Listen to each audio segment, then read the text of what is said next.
Hello students, welcome back my next video. आज हम discuss करेंगे class 10th chapter electricity in text question solution. First question is on what factor does the resistance of a conductor depend. Resistance किस किस factor के ऊपर depend करता है वो हमें बताना है। First, length of the conductor, length पे कैसे डिपेंड करता है। रेजिस्टेंस डायरेक्टली प्रोपोर्शनल होता है लेंथ के। अगर किसी भी वायर की लेंथ को हम इंक्रीज करते हैं तो उसका रेजिस्टेंस क्या होगा, इंक्रीज। और अगर हम लेंथ को डिक्रीज करते हैं तो रेजिस्टेंस क्या होगा, डिक्रीज हो जाएगा। क्योंकि ये कैसे डिपेंड कर रहा है, डायरेक्टली प्रोपोर्शनल। सेकंड, ये डिपेंड करता है area of the conductor. Resistance जो होता है वो इन्वर्सली प्रोपोर्शनल होता है एरिया ऑफ कंडक्टर के। अगर आप किसी भी वायर का या कंडक्टर का एरिया इंक्रीज करेंगे तो उसका रेजिस्टेंस क्या होगा, डिक्रीज हो जाएगा। और अगर आप एरिया को डिक्रीज करेंगे तो रेजिस्टेंस क्या होगा, इंक्रीज होगा। थर्ड, डिपेंड करता है नेचर ऑफ मटेरियल पे। आपने किस टाइप का मटेरियल यूज़ किया है, मेटल है, नॉन मेटल है, सेमीकंडक्टर है। And fourth is temperature of conductor. Temperature पे रेजिस्टेंस डायरेक्टली प्रोपोर्शनल डिपेंड करता है। अगर हम टेम्परेचर को इंक्रीज करेंगे तो रेजिस्टेंस भी क्या होगा, इंक्रीज। तो इन फोर्थ फैक्टर्स के ऊपर ही हमारा रेजिस्टेंस क्या करता है, depend. So next question is, will current flow more easily through a thick wire or a thin wire of same material when connected to the same source।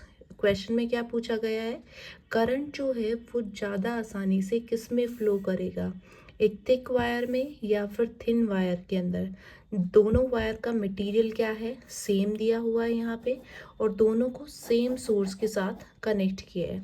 अब देखो, इसमें हम यूज़ करेंगे सेकंड फैक्टर ऑफ रेजिस्टेंस। ठीक है, for example एक ये आपके पास वायर है, ये हमने कंसीडर कर लिया, ये थिक वायर है, और एक हमने यहाँ पे लिया थिन वायर।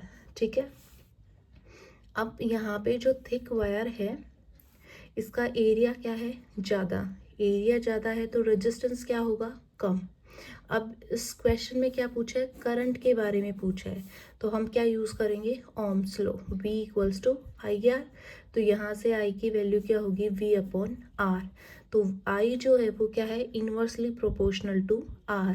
अगर R की वैल्यू कम होगी तो I की वैल्यू क्या होगी, ज़्यादा। तो इसमें करंट क्या होगा, ज़्यादा होगा। अब इस पे यही फैक्टर अप्लाई करते हैं, यहाँ पे एरिया क्या है, कम। एरिया कम है तो रेजिस्टेंस क्या होगा, ज़्यादा। और रेजिस्टेंस ज़्यादा होगा तो करंट क्या होगा, कम। क्योंकि ये क्या है, इन्वर्स। इन्वर्स में एक दूसरे के ऑपोजिट चलते हैं। तो थिक वायर के अंदर करंट जो है वो ज़्यादा ईजिली फ्लो करेगा as comparison to thin wire. I hope आपको ये क्लियर हो गया है। Next question, let the resistance of electrical component remain constant while the potential difference across the two end of components decrease to half of its formal value। Question में क्या कह रहा है कि रेजिस्टेंस जो है इलेक्ट्रिकल कंपोनेंट का वो सेम है, लेकिन जो पोटेंशियल वैल्यू है उसको उसकी फॉर्मल वैल्यू से घटा के हाफ कर दिया है। तो what change will occur in the current through it. तो करंट के अंदर क्या चेंजेस आएंगे, यहाँ पे हम यूज़ करेंगे Ohm's law, V equals to I R. हमें क्या फाइंड आउट करना है, करंट। तो करंट के लिए फॉर्मूला यहाँ से क्या फॉर्म होगा, V अपॉन R। अब इसने क्या पूछा है कि पोटेंशियल को हमने हाफ कर दिया है। ठीक है, तो पोटेंशियल को जब आप हाफ कर रहे हो तो यहाँ पे ये आ जाएगा। करंट क्या होगा, करंट भी हाफ होगा। ओम्स लॉ में हमने पढ़ा है V is directly proportional to I and I is directly proportional to V। अगर हम V को हाफ करेंगे, पोटेंशियल को हाफ करेंगे तो करंट भी क्या होगा, हाफ।